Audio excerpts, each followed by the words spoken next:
Borderlands 3 is a game that you should play. That's it, I guess. I'm joking, of course. Many people, especially the YouTubers who focused on Borderlands franchise, at least to me, seems much more focused on the Borderlands 2 than the third game, which is an understandable stance. First of all, the second game is much more, well, Borderlands. It is far more grindier, difficult, unskippable, and still has that quirky charm about it that wouldn't make someone cringe over it. At least not overtly.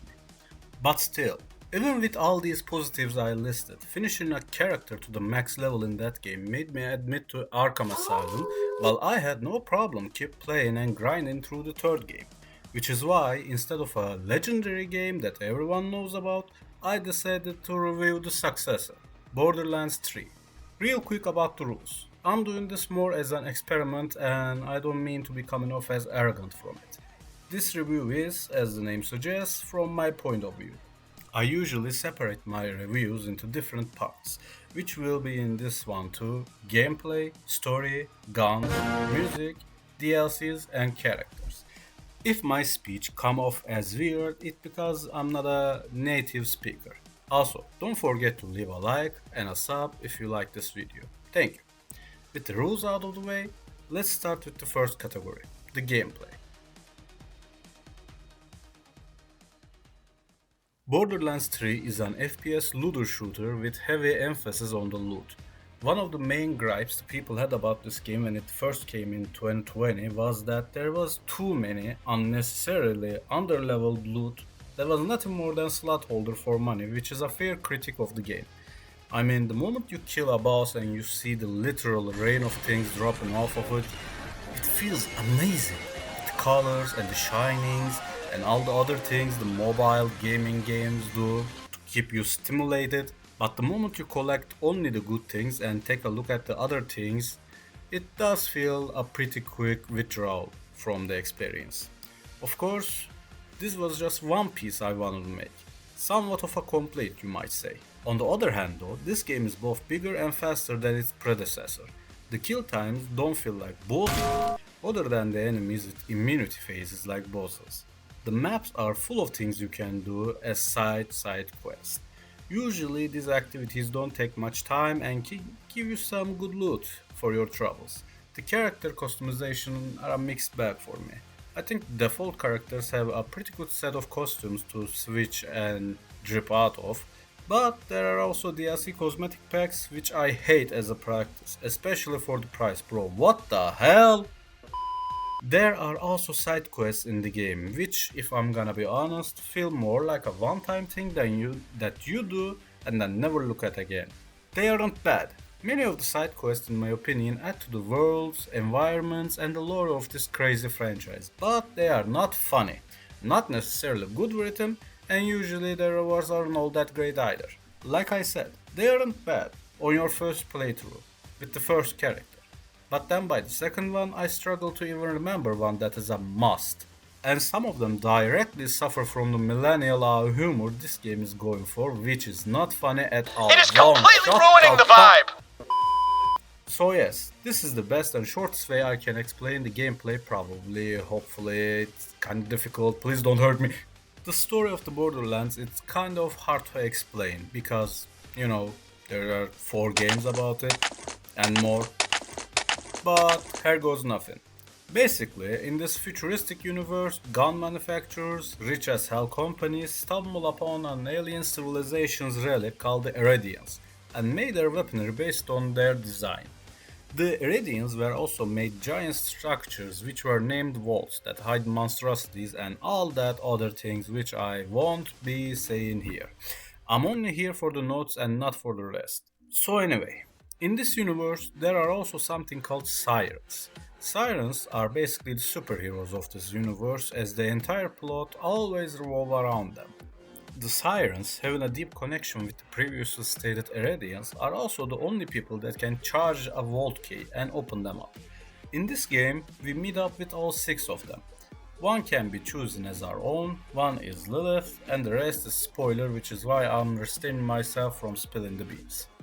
So yes, that was the shortest version I can come up with while explaining the universe, and essentially our story takes place in it as a universe warping moment. Lilith, usually known as the strongest siren ever, calls Vault Hunters to help her stop these two, and we answer the call. Then, in this endeavor, we help corporations open vaults, discover secrets, and so on. I have to say, the story itself is not that bad in my opinion. The cutscene finds kinda take you out of the experience as you just, you know, sit there twirling your thumbs while the story progresses. But other than that, the story itself, the concept, and the conclusion is not that bad. What I and many other people have a problem with is the character parts. The killer is escaping! Help me! If I need to describe the many characters in Borderlands 3 with one word, that would be yappers. They just keep talking and talking about nonsense. Their jokes usually land in the middle of fucking nowhere and it feels so forced you wanna tear your ears out. For example, the cringe twins being the kick streamers were already eye-rolling this in the first place you think about it, but that could still work, you can still make it make sense, and they genuinely try about it too, but then Troy calls you something but for the upteenth time and all that search for gold lose its value. Other than that, we as players can choose between 4 different characters: Moz, Zane, Amara and Flag. All of them have different playing styles and abilities that are quite unique and enjoyable on their own. For example, Flag the Beastmaster can use 2 different animals to assist them, or change one of them to become Zero from the second game. Zane, with the right build, is absurdly fast and deadly, while Amara can survive anything and Moz can start chucking nukes.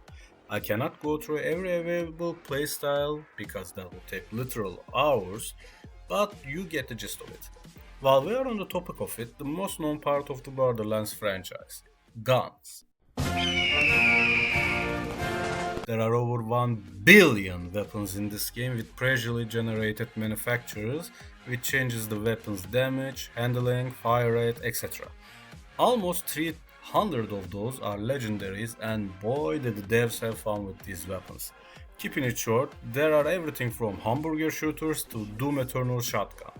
All of them act differently from one another and are quite fun to both use and search for. For example, this sniper, as the kids nowadays say, bussin'. This pistol is a bit harder to use due to the ability to down yourself with it, but honestly, it deals such high damage that it doesn't even matter. There are shields, class mods, bombs, and artifacts that you can use, though these usually aren't that flashy, or the ones that kind of feel worthless after a short while because of their relatively low damages. They feel much more like extra survival equipments than extra killing options, is what I should say, which you will be needing, especially if you want to play the game in OP modes. And with that, let's get to the last 2 categories in this list: the DLCs and the music. First off, there are a lot of DLCs for Borderlands 3, and just from the Steam pages for each you can easily tell which ones are the good ones. For me, especially for the ridiculous prices they have, only 4 is both necessary and worth the extra.